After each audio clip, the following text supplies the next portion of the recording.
கடவுளை நேரில் பார்த்ததில்லை என்று சொல்லாதீர்கள்.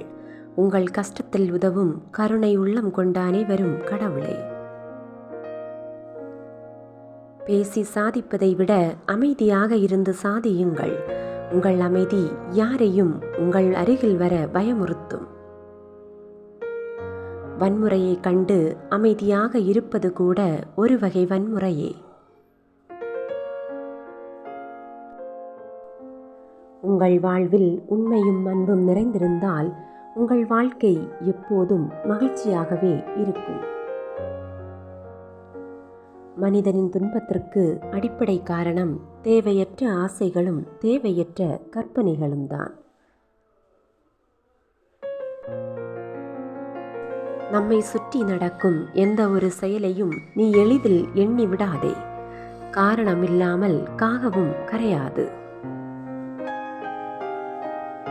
கடும் கோபத்தில் இருந்தாலும் அடுத்தவரை காயப்படுத்தக்கூடாது என்ற எண்ணம் இருந்தால் நீங்களும் கடவுள்தான். நீ செய்த செயல்கள் அனைத்தும் நிழல் போல உன்னை தொடர்ந்து வந்து கொண்டே இருக்கும். அது நல்லதாக இருந்தாலும் சரி, கெட்டதாக இருந்தாலும் சரி. உன் மீது அன்பு குறைந்து விட்டால் அவரது பார்வைகள் முழுவதும் உன் குறைகளையே தேடி அலையும். இங்கு எதுவுமே நிரந்தரமில்லை, நினைவுகள் ஒன்றை தவிர. தனிமை வேதனை என்று எண்ணி விடாதே. சாதனை செய்யும் அளவிற்கு சிந்தனைகளை அது உனக்கு தரும். உறவுக்கு நீ செய்வது உதவியாகும், அது தானமாகாது. ஊருக்கு செய்வதே தானமாகும். எங்கே கேள்விகள் இல்லையோ அங்கே எந்த பதில்களும் இல்லை.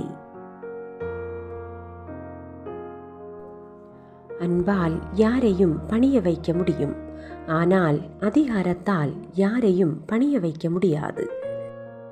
விட்டுவிடுங்கள், அதுவே மகிழ்ச்சிக்கான திறவுகோல்.